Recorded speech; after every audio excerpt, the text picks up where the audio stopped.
내신 100만 원 매수 코인, 지금 투자금 100만 원이 있다면 매수할 코인은 어떤 걸까요? 매매 전략 세워드리겠습니다. 트레이딩뷰 탑 오서 코인원 애널리스트 은사님 나오셨습니다. 안녕하세요. 반갑습니다. 인사입니다. 네, 지금 투자금 100만 원이 있다면 투자할 코인은 어떤 걸까요? 지금 시장은 NFT 다음 메타를 찾고 있습니다. 코로나 장기전에 들어가면서 백신 그리고 의료 연관 코인들이 주목을 받고 있는데요. 그러면서 또 DID 신원 인증 코인에 대한 관심이 더 커지고 있습니다. 은사님 추천 코인 이번 주는 휴먼스케이프입니다. 이따 잠시 뒤에 은사님의 날카로운 분석 들어보도록 하고요. 먼저 비트코인 지금 상황부터 짚어보겠습니다. 반갑습니다. 은사입니다. 자, 이번 시간에는 제가 비트코인 심층 분석과 함께 알트코인 휴먼스케이프에 대해서 살펴볼까 합니다. 자, 먼저 비트코인의 월별 종가 마감 차트를 살펴보도록 하겠습니다. 자, 보시면은 비트코인 월별 종가 마감 차트입니다. 여기서 우리가 중요하게 보셔야 될 것은 9월의 흐름입니다. 9월에는 전통적인 약세 징크스를 가지고 있다라고 보시면 되는데, 자, 조금 더 자세히 살펴보도록 하겠습니다. 자, 2017년도 9월에도 음봉 마감이 되었으며 2018년도에도 음봉 마감, 2019년도에도 음봉 마감이 되었습니다. 마찬가지로 2020년도에도 음봉 마감이 되었음을 확인하실 수가 있으며, 즉 9월에는 어느 정도 전통적인 약세 징크스를 가지고 있다 보시면 되겠습니다.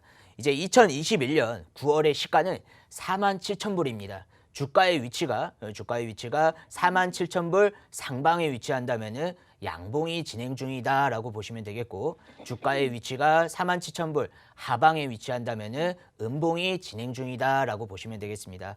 따라서 우리는 비트코인 47,000불을 중요한 기준점으로 삼고 매매를 지속할 수가 있겠습니다.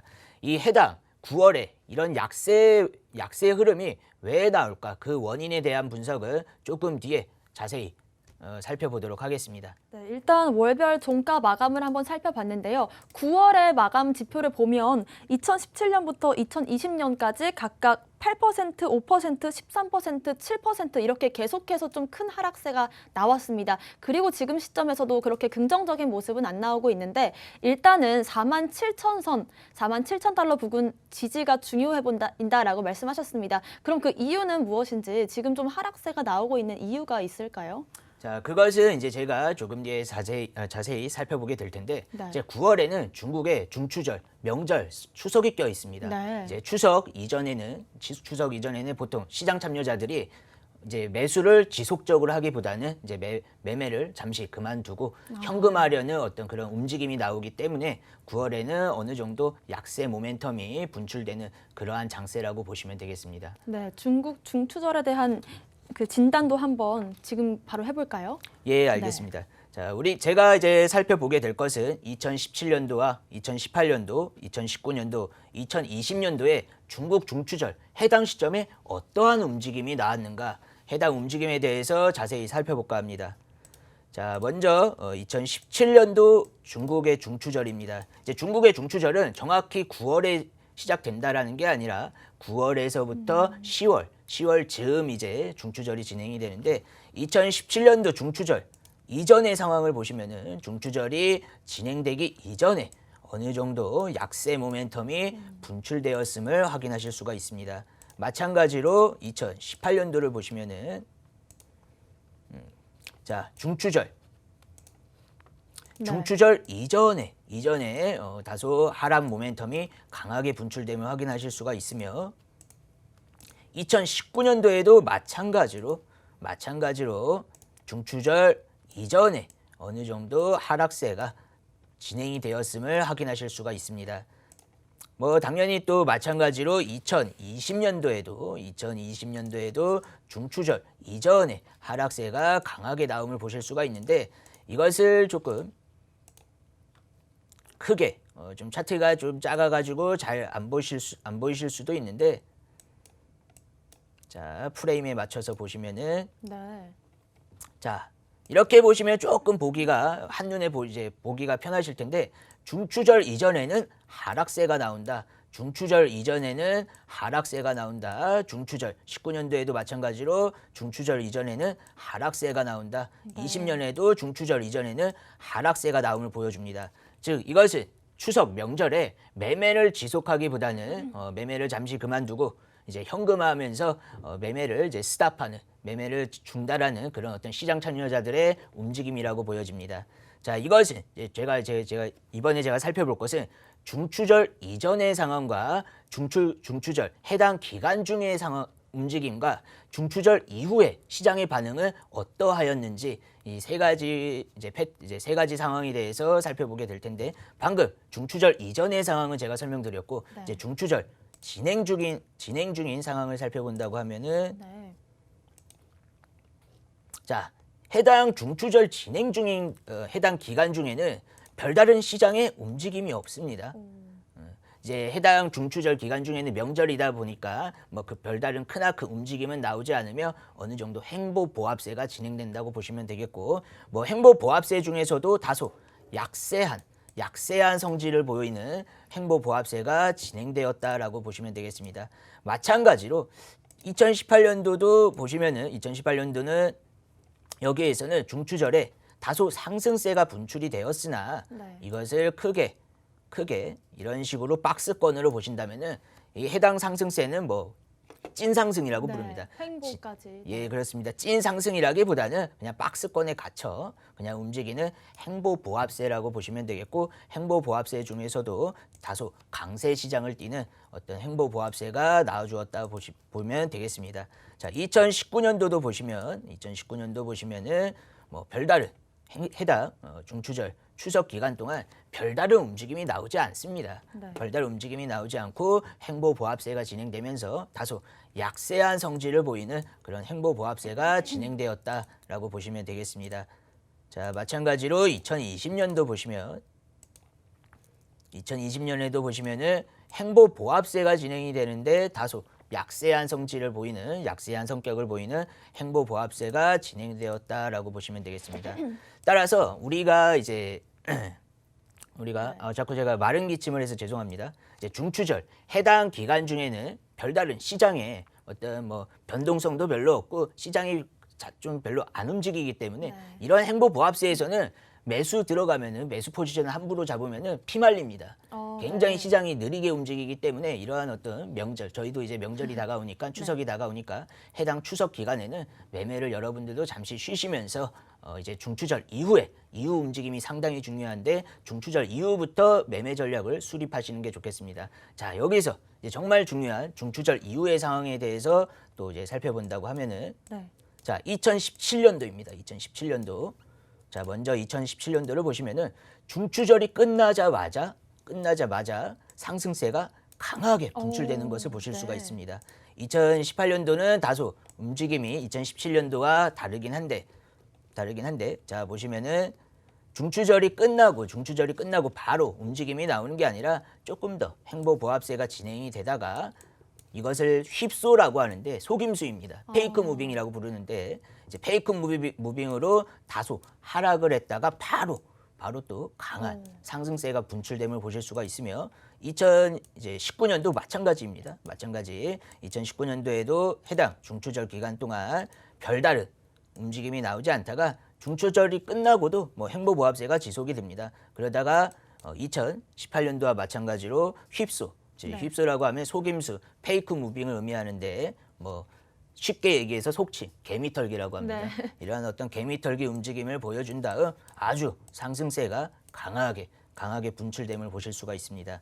이제 2020년도 보시면은 2020년도는 2017년도와 시장 상황이 굉장히 비슷하게 움직입니다. 네. 중추절이 끝나자마자 이때를 기다렸다 하면서 바로 상승세가 강하게 분출됨을 보여주는데, 즉 중추절이 끝나면은 보통 상승세로 이어진다. 근데 네. 상승세가 두 가지 패턴으로 나뉘는데 바로 곧장 상승하느냐 아니면은 이제 휩소라고 해서 페이크 무빙을 한번 주고 네. 상승하느냐 이렇게 두 가지 관점으로 보시면 되겠습니다. 그러면은 2021년도 이번 중국의 중추절은 9월 18일부터 9월 21일입니다. 네. 즉 이제 9월 이제 말부터 중국의 중추절이 진행된다고 보시면 되겠는데 저는 이번에 이제 중추절 이후에는 상승 패턴이 두 개였는데 바로 상승하거나 페이크 무빙을 한번 주고 상승하느냐 이제 두 가지 패턴 중에서 저는 휩소 및 속임수를 한번 주고 상승하리라 보고 있습니다.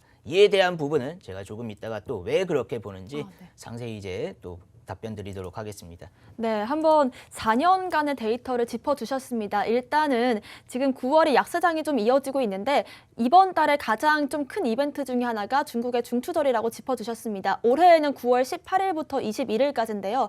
세 단계로 나눠서 한번 짚어보자면 중추절 전에는 아무래도 현금화를 하려는 움직임이 있다 보니까 약세장이 나오고 중간 기간에는 횡보, 큰 움직임이 나오지 않는 모습이 보이다가 중추절이 끝난 이후에는 상승세로 가는 경우가 4년간은 많았습니다. 그런 걸 좀 기반으로 봤을 때 2021년에도 좀 9월 21일 중추절이 끝난 이후에 한번 개미털기를 하고 강세장이 이어지지 않을까 이런 예측을 해주셨습니다. 그러면 지금 사실 아까는 또 47,000달러 선 부근 지지가 중요해 보인다라고 하셨는데 지금 또 46,000선에서 거래가 되고 있거든요. 비트코인 가격에 대한 분석도 좀 해주실까요? 자, 네. 이제 비트코인 이제 가격에 대한 분석은 제가 이제 비트코인 차트를 보면서 조금 자세히 제가 설명드리도록 하겠습니다.